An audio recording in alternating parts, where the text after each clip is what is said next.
mi está Juan Francisco Pardo, de Fundação Sinaruba, nós está organizando Playa Film Festival.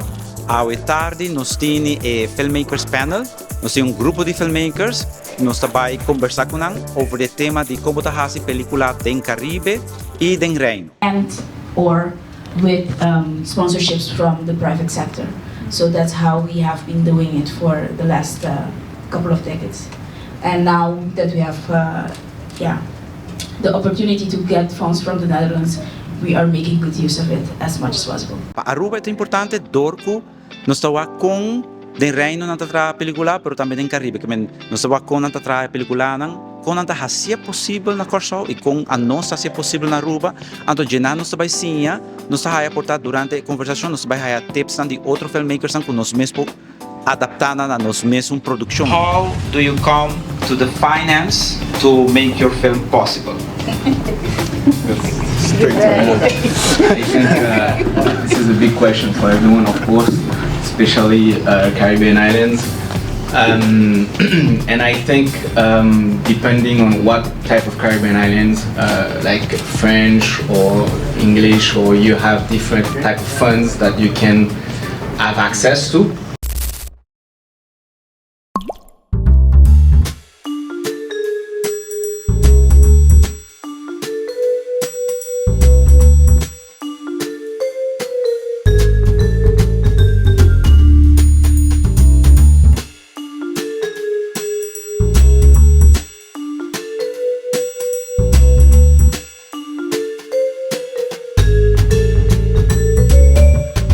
Roman, bota bayan do casco, tudo é prêmio na anto, avião também pisar.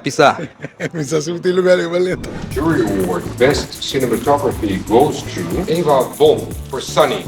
Best performance by an actress goes to Charlene Beaumont for Sunny. Best directing goes to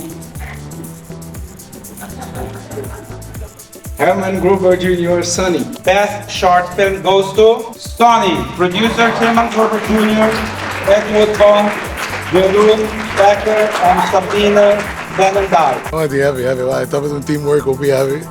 Me tá contento pelo actor, não, personagem, um trabalho tremendo. Tem siendo su primer rol eigenlijk de uma película.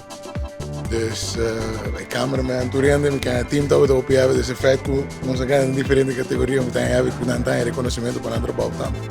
Mejor película cortico de Aruba, premio público goes to Fanfaria Platina Blanco. Me siento muy contento de haber ganado ese premio y ya gracias a todos los que también me apoyaron y estuvieron en el proyecto. Tenemos muchos proyectos pendientes y los cuales vamos a ejecutar, claro que sí. Seguir adelante y seguir pushando. Me está contento, pasó parte de cinematografia está Grow Up agora aqui e me está contento de igual a gente que está apoiando isso aqui e também que nós atuamos a iniciativa, verá, para dar uma primeira step. Nós temos hobby talento na Aruba, tanto como cineasta, actor, hobby talento que es mester explotar. El siguiente año que está bien, me está querendo hobby gente los bien, más para apoyar isso aqui e trata de custar com algo e isso aqui dá algo. En el futuro me te quiere 2026, si mi no está fault, también hobby cos duro, mi brother.